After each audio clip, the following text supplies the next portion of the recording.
Amém, Jesus. Não há outro como Tu, Senhor. Não há outro. Não há nada que se compare, Senhor, nesta vida, Senhor, contigo, Senhor. Tu és, Senhor, digno de toda a adoração, de todo o louvor, Senhor. Perdoa-nos quando nós trocamos outras coisas por Ti, Senhor. Perdoa, Senhor, quando nós deixamos que os nossos desejos, as nossas mágoas, os nossos traumas nos afastem daquilo que é digno da nossa vida, Senhor. Deus, nesta tarde nós entregamos as nossas vidas nas Tuas mãos, Senhor, para que o Teu poder e a Tua palavra, Senhor, nos transforme, Senhor, para sermos aquilo que Tu desejas, Senhor. Que possamos dizer, Senhor, que nós somos Teus e Tu és nosso. Que a nossa vida seja para a Tua glória, Senhor. E que o Teu amor esteja, Senhor, tão entranhado no nosso coração, que nós abdicamos de tudo por Ti, Senhor, e nos consagramos, nos purificamos na Tua presença e na Tua palavra, Senhor.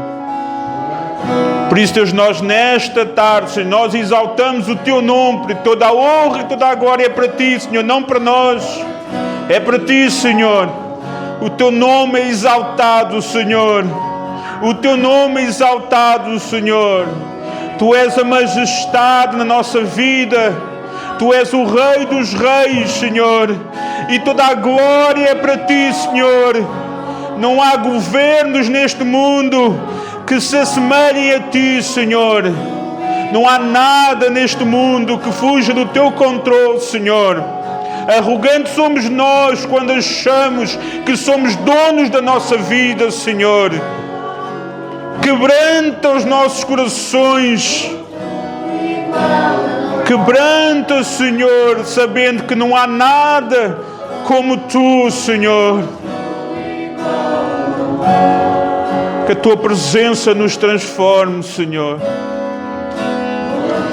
Que a Tua palavra nos direcione para perto de Ti, Senhor Jesus. Ajuda-nos, Senhor, nesta tarde, Senhor, a entender, Senhor, e a nos rendermos a Ti, Senhor, e pararmos de brincar. Pararmos de brincar. Sejamos sérios perante Ti, Senhor, para a Tua glória, Senhor Jesus. Amém. Amém. Podem tomar os vossos lugares. Amém. Hoje as crianças ficam cá em cima, por isso vão ficar cá em cima hoje. Pois, estavam a pensar que era vida boa. O pastor aqui.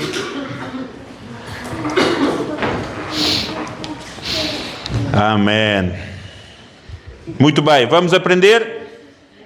Vamos? Bora lá. Então nós estamos numa série de mensagens.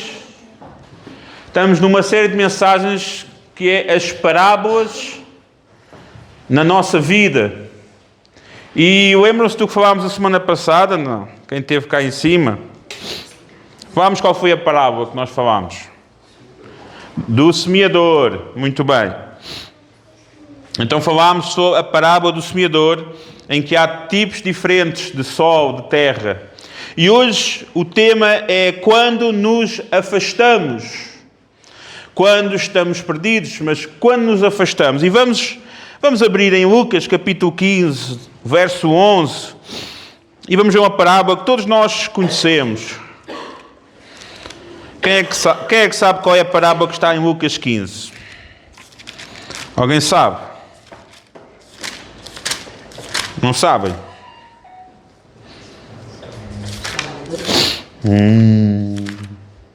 Não sabem qual é a parábola que está em Lucas 15? É a parábola de quem? Do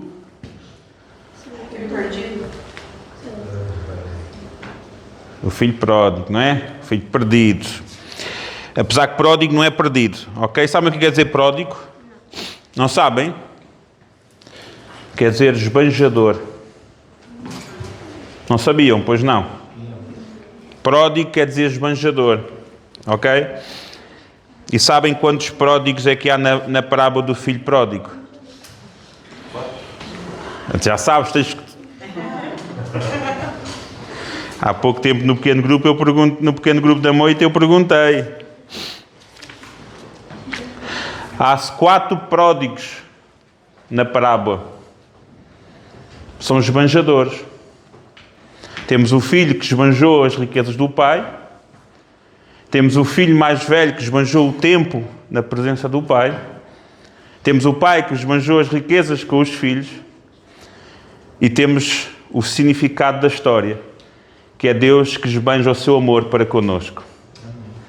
Então temos 4 pródigos nesta parábola. Mas hoje eu quero esmiuçar um pouco mais esta parábola e eu não sei se vocês sabem qual é o contexto, mas nós vamos ler, vamos ver então, primeiro vamos ver aqui, só para vos dar o contexto, no verso 1, no verso 2 diz: chegavam-se a ele todos os cobradores de impostos e pecadores para ouvir, mas os fariseus e os escribas murmuravam: este recebe pecadores e come com eles. Isto é um contexto, ok? Agora vamos ler a parábola em si, no verso 11. Jesus continuou: certo homem tinha 2 filhos. O mais novo deles disse ao pai: pai, dá-me a parte dos bens que me pertence. E o pai repartiu os bens entre os 2. Poucos dias depois, o filho mais novo, ajuntando tudo, partiu para uma terra longínqua. E ali desperdiçou os seus bens, vivendo solutamente. Tendo ele gasto tudo, houve naquela terra uma grande fome, e começou a padecer necessidades. Então ele foi e se chegou a um dos cidadãos daquela terra, o qual o mandou para os seus campos, a apacentar porcos. Ele desejava encher o estômago com as alfarrobas que os porcos comiam, mas ninguém lhe dava nada. Então quem disse quantos trabalhadores do meu pai têm abundância de pão, e eu aqui pereço de fome? Levantar-me-ei e irei ter com o meu pai, e dir-lhe-ei: pai, pequei contra o céu e perante ti.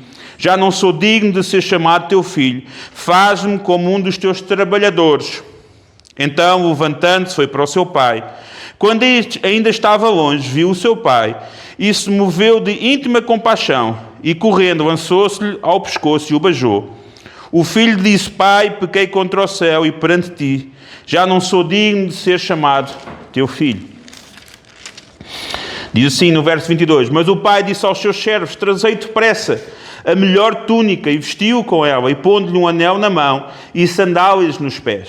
Trazei o bezerro cevado e matai-o. Comamos e alegremo-nos, pois este meu filho estava morto e reviveu. Tinha-se perdido e foi achado. E começaram a alegrar-se. O filho mais velho estava no campo. Quando voltou e chegou perto da casa, ouviu a música e as danças. Chamando um dos criados, perguntou-lhe o que era aquilo. E ele lhe disse: veio teu irmão e o teu pai matou o bezerro cevado, porque o recebeu são e salvo. Mas ele se indignou e não queria entrar. Então, saindo o pai, estava com ele. Mas ele respondeu ao seu pai: olha, sirvo-te há tantos anos, sem nunca transgredir o teu mandamento, e nunca me deste um cabrito para alegrar-me com os meus amigos. Vindo, porém, este teu filho, que desperdiçou os teus bens com meretrizes, tu mandaste matar para ele o bezerro cevado. Respondeu-lhe o pai: filho, tu sempre estás comigo, e todas as minhas coisas são tuas. Mas era justo alegrarmos e folgarmos, porque este teu irmão estava morto e reviveu, estava perdido e foi achado. Até aqui. Amém? Então temos um contexto em que Jesus está à mesa com pecadores, pessoas perdidas, e tem os religiosos do momento em que eles ficam a criticar, a dizer: Jesus está com os pecadores, com as pessoas perdidas.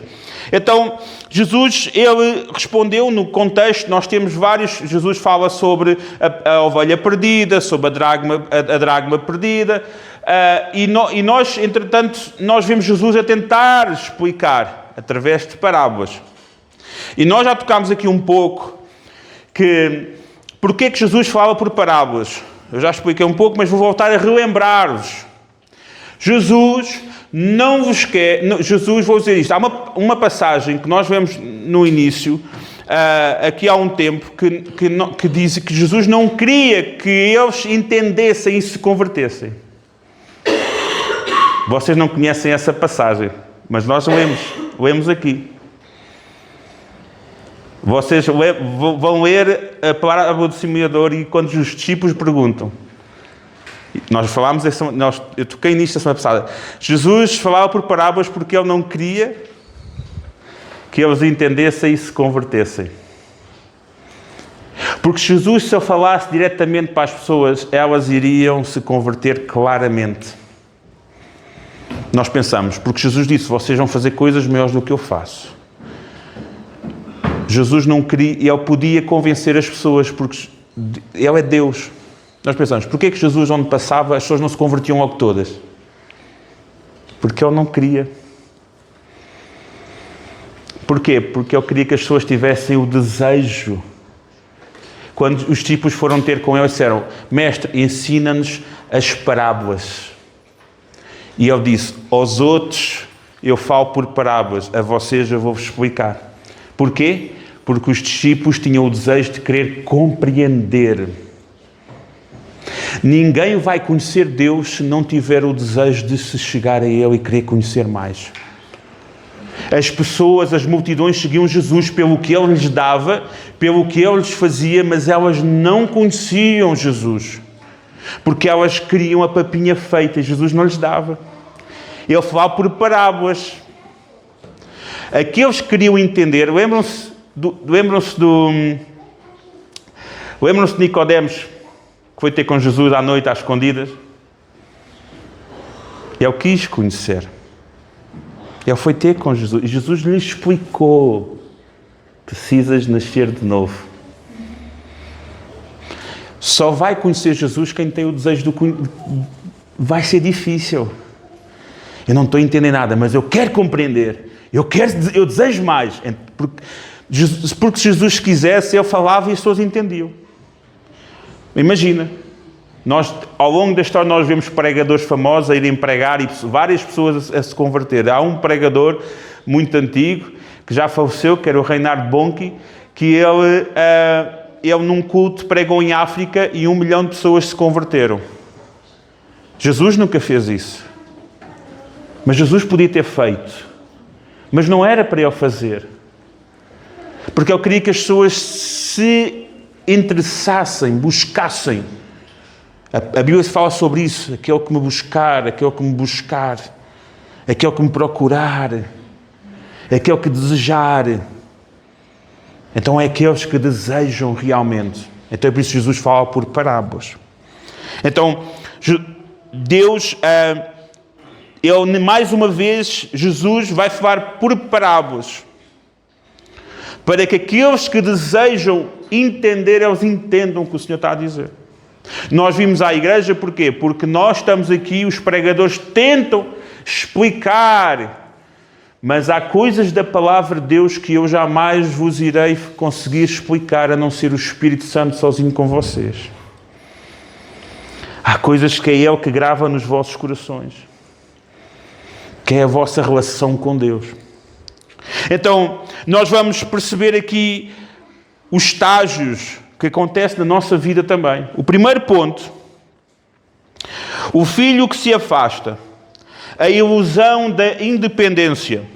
No verso 11 ao 12 diz, um certo homem tinha 2 filhos, o mais novo disse ao pai, pai, dá-me a parte dos bens que me pertencem, e ele repartiu para eles a fazenda, os bens.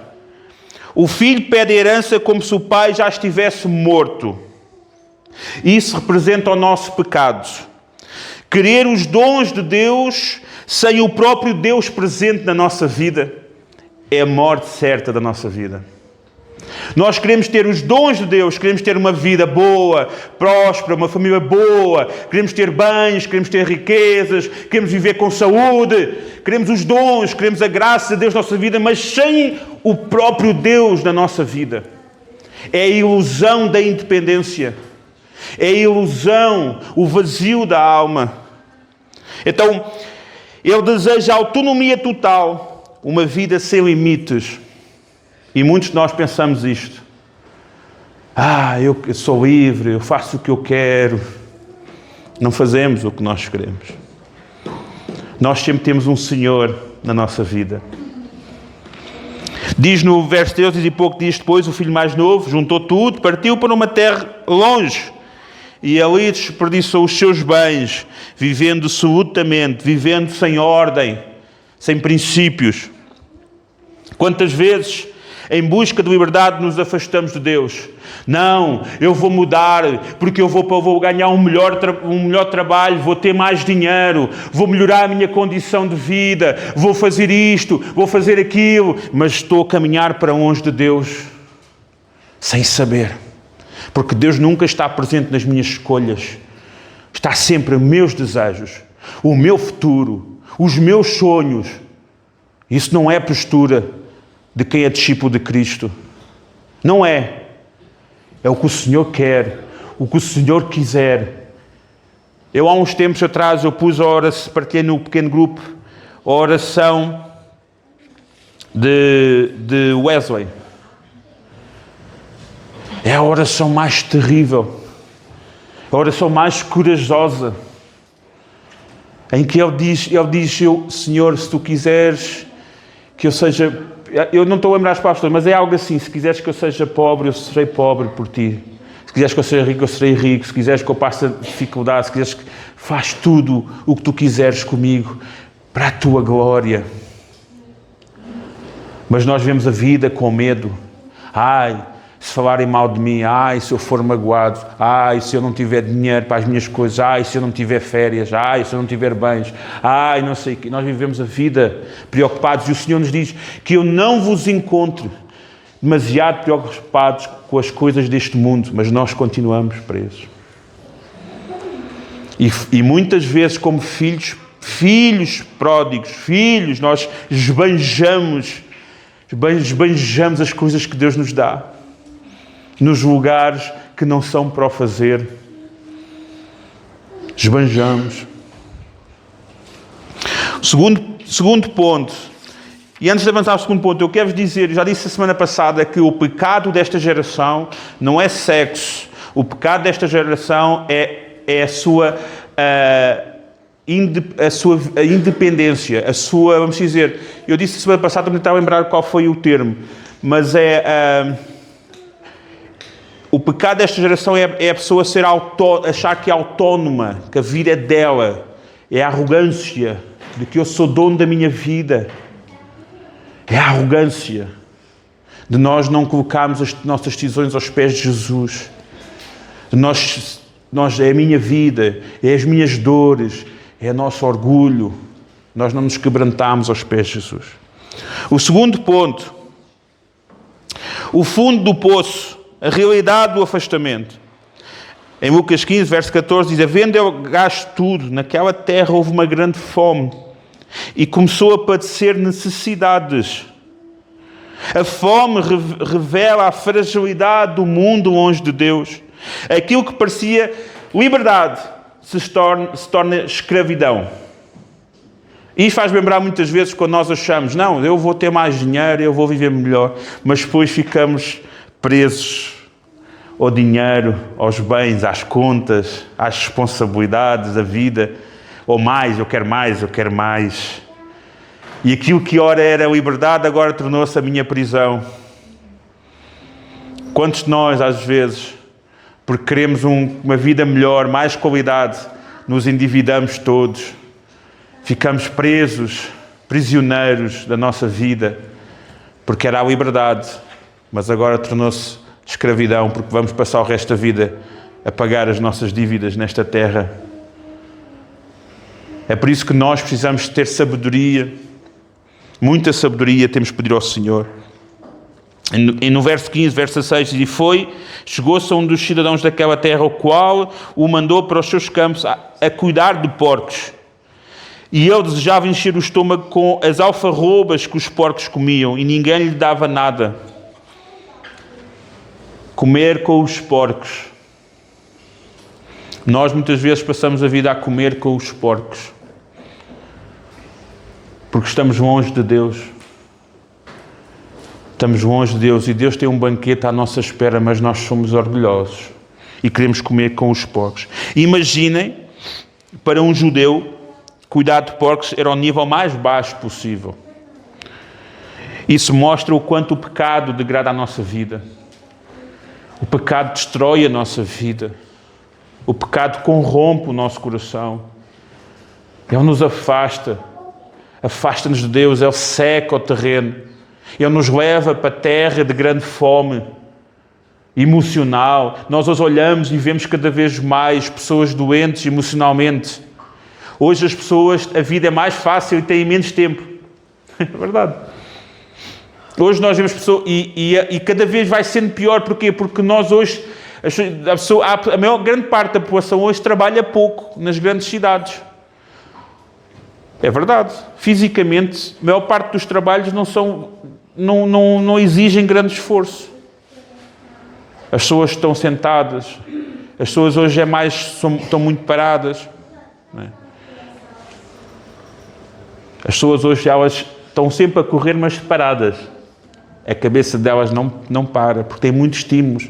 Mas o corpo está parado. E nós, na nossa vida, muitas vezes, nós vamos ver isto acontecer. Nós vamos secando. Nós vamos às igrejas e cada vez mais vemos, mesmo nas igrejas, cada um centrado em si, nas necessidades, nos seus problemas, nas minhas dores. Uma pessoa vem à igreja para ser curada e às vezes sai mais ferida do que curada. Porque tudo é falso. No mundo em que tudo é falso. Se vocês têm reparado nas notícias agora, até há uma sede agora de mulheres que não conseguem ter um relacionamento, não conseguem engravidar, não conseguem ter um relacionamento, por isso não conseguem constituir família. Porquê? Porque a mulher é independente do homem, a mulher não precisa do homem para nada, então elas compram bonecos a fingir que são bebés verdadeiros. Elas fazem o parto desses bebés. Porque é tudo falso neste mundo hoje. Que chamam-se os bebés reborn. Hoje vi uma a reclamar que foi ao médico e não o quiseram atender. Ela com o bebê a dar de mamar, um boneco a dar de mamar mesmo. Porque as pessoas hoje já não querem o que é verdadeiro, elas querem o que é falso. Nós hoje vemos aquilo que eu fazia quando era miúdo, né? As minhas filhas quando eram pequeninas, elas imitavam um cão, um gato em casa. Olha um cão. Agora vemos adultos a ir para as universidades vestidos de cão. Né? E agora devemos até pessoas a ir à igreja a achar que são crentes. Porque é tudo uma personagem. Uma expressão mais coisa, é uma cambada de personagens. Nós olhamos para a televisão, tudo é uma personagem. Tudo é uma personagem. E quando eles fazem burrada, não sei se vocês têm reparado, mas quando essas pessoas fazem... Eu já ouvi isto de influencers, que muitos destes miúdos veem na internet. Eles fazem na internet, fazem uma personagem. E quando alguma coisa corre mal, eles vão dizer assim, peço perdão, porque eu estava na minha personagem. Não eram eles. Era a personagem. Porque não são eles, porque não é verdadeiro. Porque nada é verdadeiro. Porque eu não sou o que os outros dizem, não, eu sou o que eu quero ser, eu quero hoje. É ridículo, é absurdo. O branco já não é branco, como é que é possível? Longe, o pecado corrompe a sociedade toda. E nós vamos na igreja e quando dizemos assim, já não se prega contra o pecado. Não posso, porque depois as pessoas vão embora, deixa. Eu prefiro que a pessoa seja confrontada com o pecado. Ela não se converte e vai embora do que ela permaneça confortavelmente em pecado. Jesus não foi atrás do jovem rico, foi. O que é que Jesus disse ao jovem rico? O jovem rico chegou perto de Jesus e disse assim, o que é que eu posso fazer, o que é que eu tenho de fazer para herdar a vida eterna? E Jesus disse do quê? Disse, vais à minha igreja, assinas o pacto de membresia, vais à frente e eu faço uma oração por ti, e depois vais aos domingos ao culto, dás o teu dinheirozinho para a igreja ter dinheiro, e aí vais herdar o reino dos céus. Jesus disse isso? Não. O que é que Jesus lhe disse? Vai, vende tudo calma, dá aos pobres e segue-me. O que é o que está a fazer? Quando uma pessoa realmente se converte, ela vai ser confrontada em largar aquilo que ela mais ama, aquilo que a afasta de Deus. Se é um vício, se é um pecado, se é um relacionamento, ela vai largar tudo e vai dizer, não quero mais, eu quero seguir Jesus.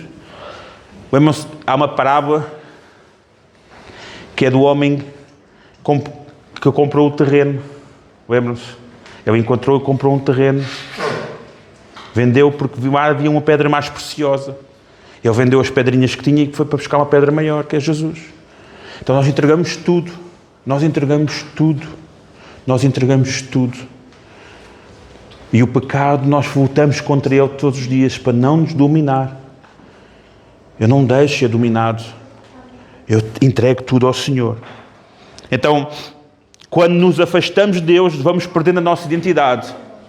A sociedade está longe de Deus e perde a sua identidade. Homem quer ser mulher, mulher quer ser homem. Humano quer ser cavalo. Eu também no outro dia fui fazer um churrasco vegan. Sabem porquê? Comprei uma carne de vaca, mas a vaca dizia que queria ser uma alface. Então eu fui comer um alface. Não é? Eu fui comprar uma vaca que sentia-se um alface. Nós estamos ridículos. O ponto em que chegamos. Não é?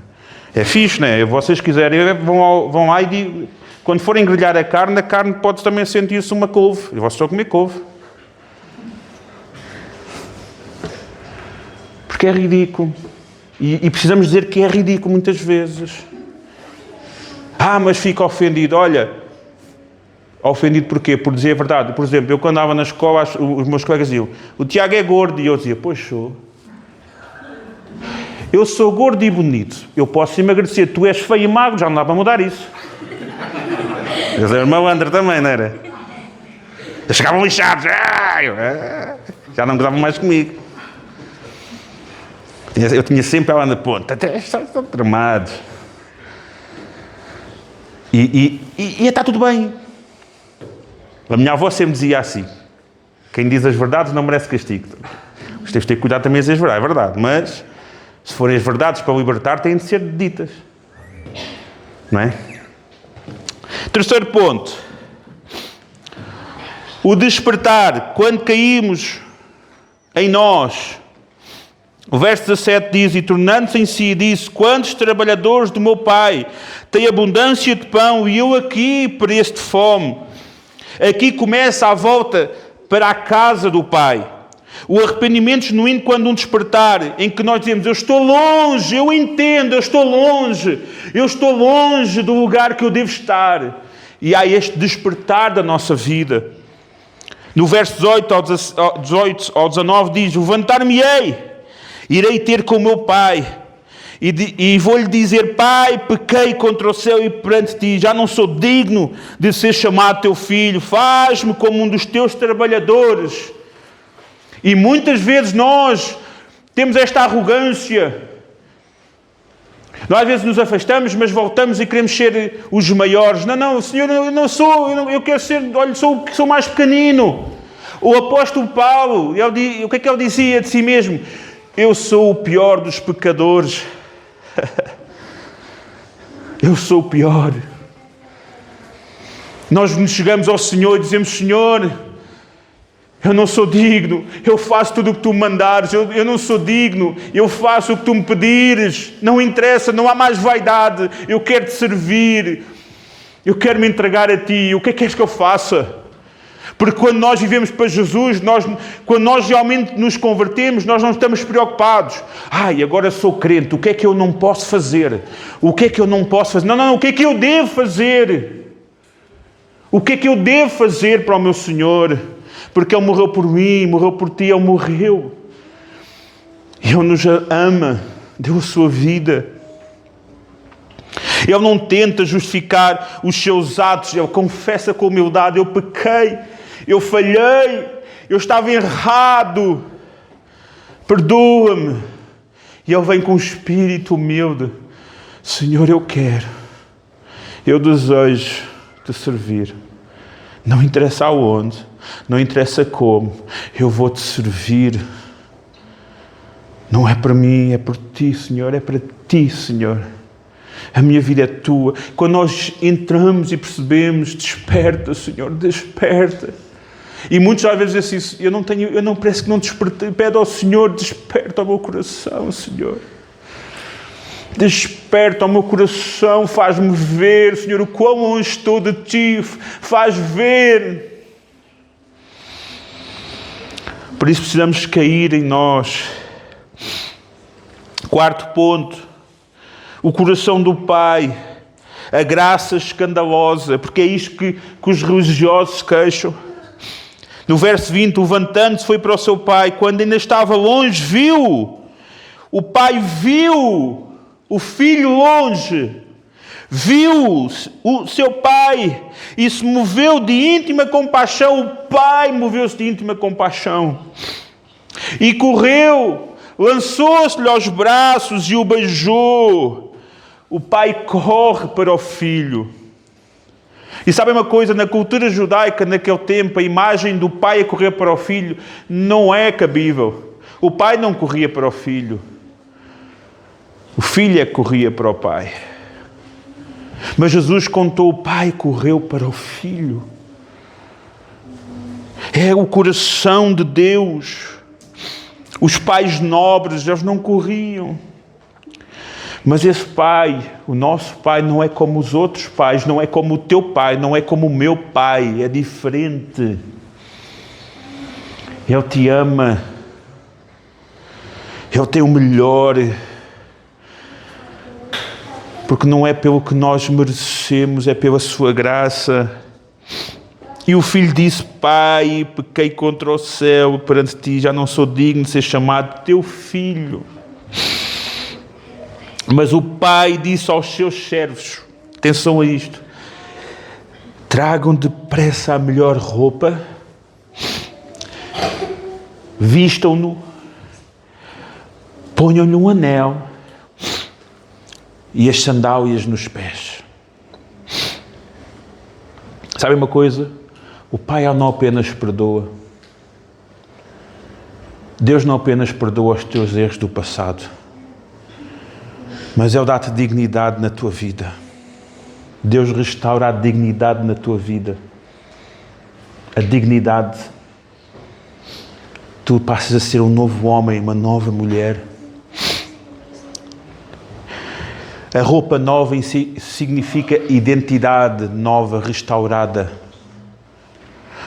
A roupa nova significa identidade, uma nova identidade. Aquele que roubava não rouba mais, aquele que adulterava não adultera mais, aquele que mentia não mente mais. Aquele que era preguiçoso não é mais preguiçoso, é uma nova identidade. Os teus amigos já não te vão reconhecer mais.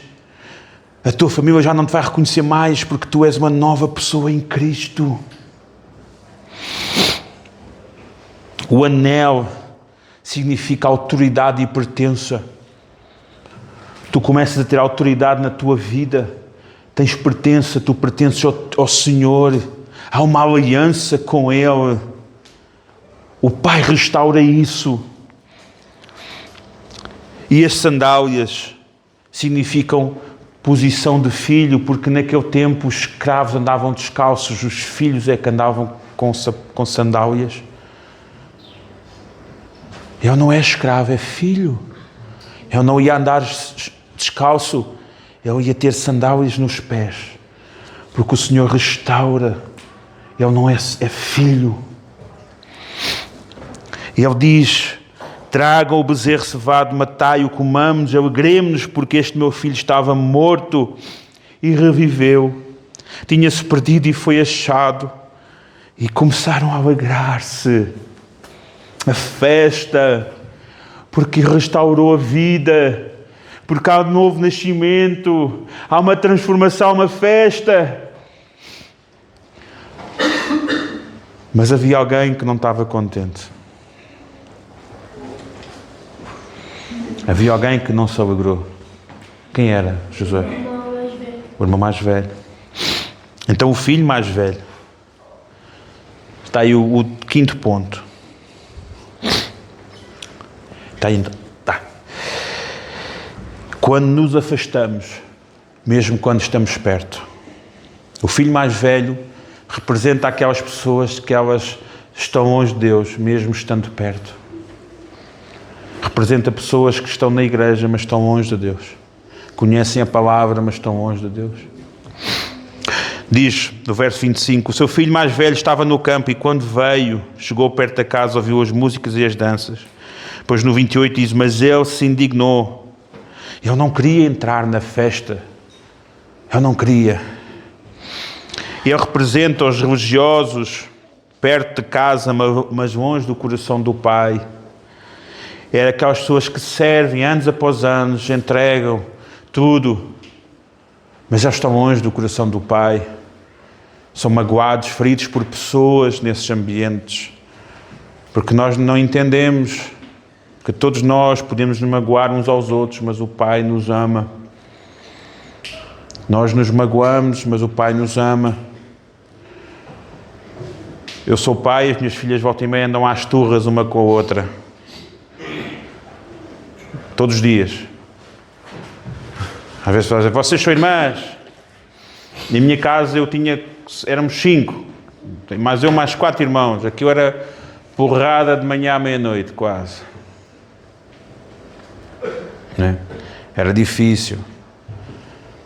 E às vezes na igreja somos assim também. Só que no lugar onde o Pai é presente, onde o Pai está presente e nós respeitamos a autoridade do Pai, nós sabemos pedir perdão, nós sabemos nos perdoar. O problema às vezes é que nós estamos em ambientes em que o Pai não está presente, em que não há ordem, nem autoridade. E aí está complicado. O que nós temos de garantir é que no nosso meio, enquanto igreja, o Pai está presente e é o centro da nossa igreja. Jesus é o centro da nossa igreja e tudo é pautado por Ele.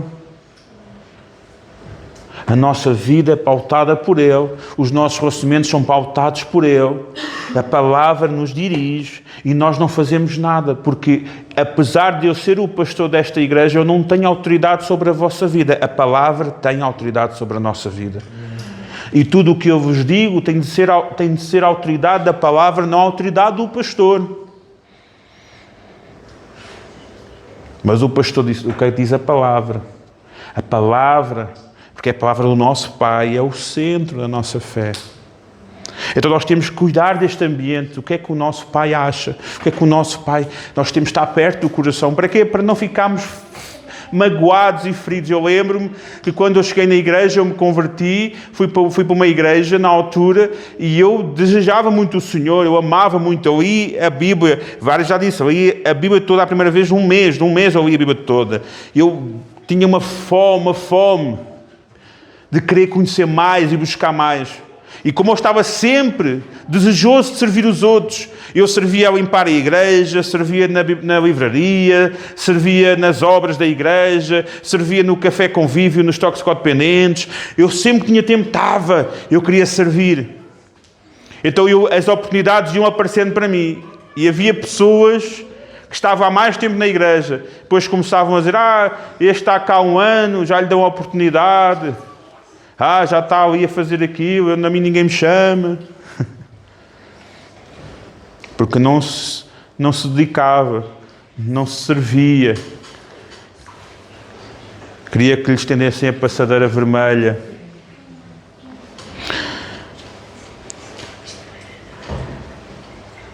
Diz no verso 31 ao 32, Filho, o Pai responde, tu sempre estás comigo e todas as minhas coisas são tuas. Mas era justo alegrarmos-nos e regozijarmos-nos, porque este teu irmão estava morto, reviveu, tinha-se perdido e foi achado. Será que nós nos alegramos uns com os outros? Como é que eu vou me alegrar com o meu irmão que está sentado ao meu lado se eu não quero conhecer a sua vida? Se eu não desejo ser participante na sua vida? Se eu estou só a viver para mim mesmo? As pessoas hoje cada vez mais estamos ligados o tempo todo uns aos outros. Temos internet, vemos tudo, mas estamos mais longe uns dos outros. Não sabemos tudo e não sabemos nada. Porque o que a pessoa põe na internet não é o que ela realmente está a passar. A internet tornou-se a nossa montra, a nossa loja social. A internet tornou-se o palco para a nossa plateia nos assistir. Mas nós não nos conhecemos intimamente. Nós não partilhamos as nossas frustrações. Nós não choramos uns com os outros. Nós não queremos saber os sonhos. E eu, como pastor, e quem está perto de nós, sabe perfeitamente o quanto nós estamos ao lado de todos e queremos dar esse exemplo sempre. Pessoas a encontrar. Clara, vai-te sentar ali, só favor. Bora. O quanto nós queremos ver as pessoas a ser bem-sucedidas na sua vida. Posso ficar à tua espera. Sentar ali, daquele cantinho, só favor. O quanto nós alegramos, vemos o sucesso dos outros, contribuímos, às vezes sacrificando as nossas condições, mas quando os outros chegarem lá, dizemos, oh, graças a Deus. Obrigado, Senhor, porque Tu me deste graça, Tu me ajudaste para poder contribuir para os outros. Às vezes pode não ser financeiro, às vezes pode ser uma amizade, um almoço, um restaurante. Pode ser. Então nós precisamos entender isso. Precisamos ter um coração disponível para o Senhor. Um coração disponível para o Senhor. E o meu desafio e a pergunta que eu faço para ti hoje: qual o filho tu és neste momento? Vamos ficar em pé. Tu, para trás. Lá para trás. Para trás. Para trás. Vai.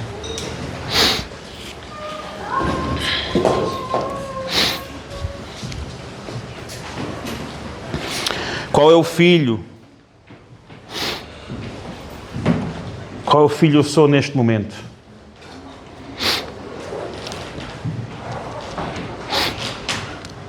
Estás longe e procuras autonomia? Queres ter a tua vida? Ou estás perto, mas estás endurecido pela justiça própria? Por pessoas que te magoaram, porque foste ferido e tens medo de abrir o teu coração. E colocas uma personagem. Cumpres os rituais, mas o teu coração está longe. Aquilo que eu quero te dizer nesta tarde é que o Pai, Ele não está à espera para te julgar, nem nós.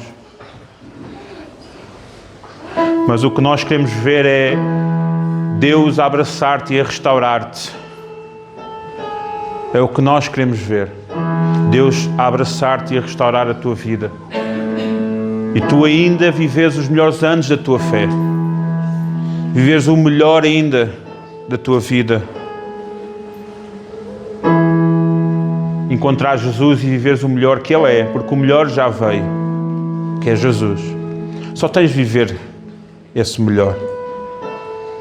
O melhor é Jesus.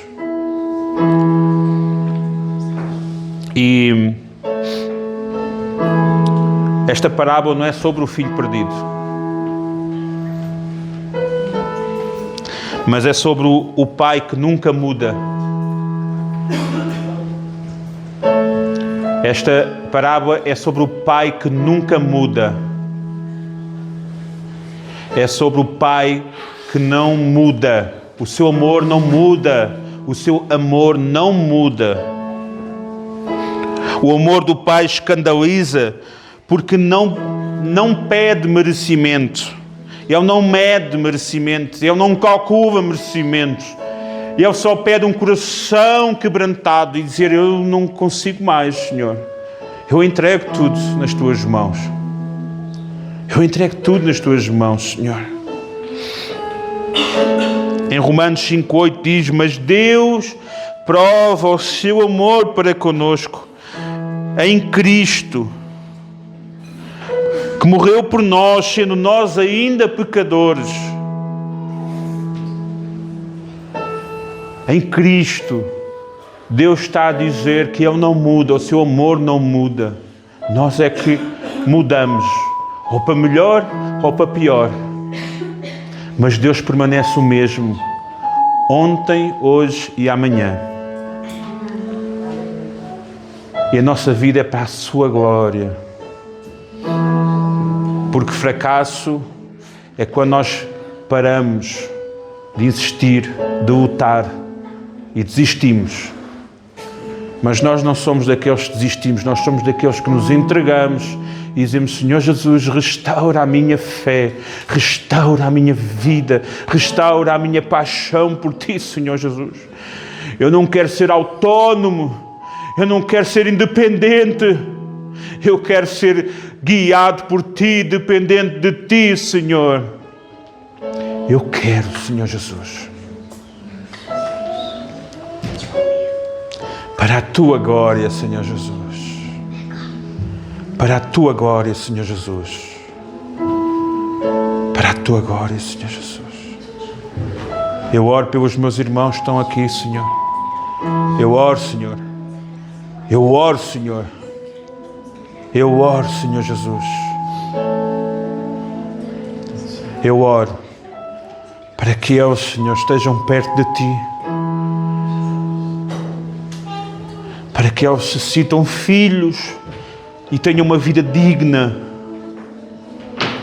Uma vida purificada pelo Teu amor, Senhor. Eu oro por cada um, Senhor, para que eles tenham temor e respeito, Senhor. Pela Tua presença, Senhor Jesus. Eu oro, Senhor.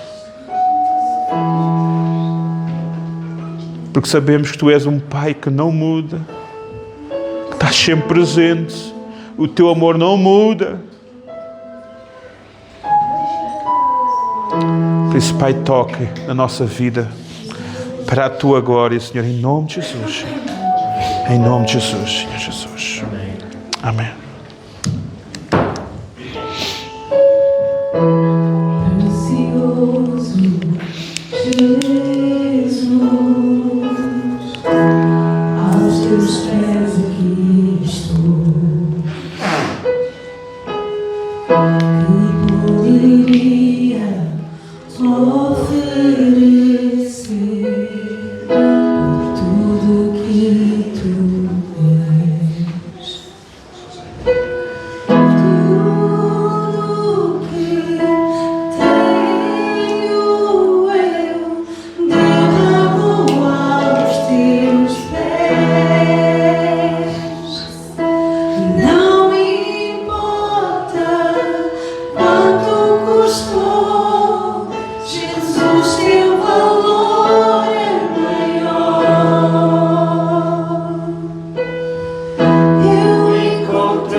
nunca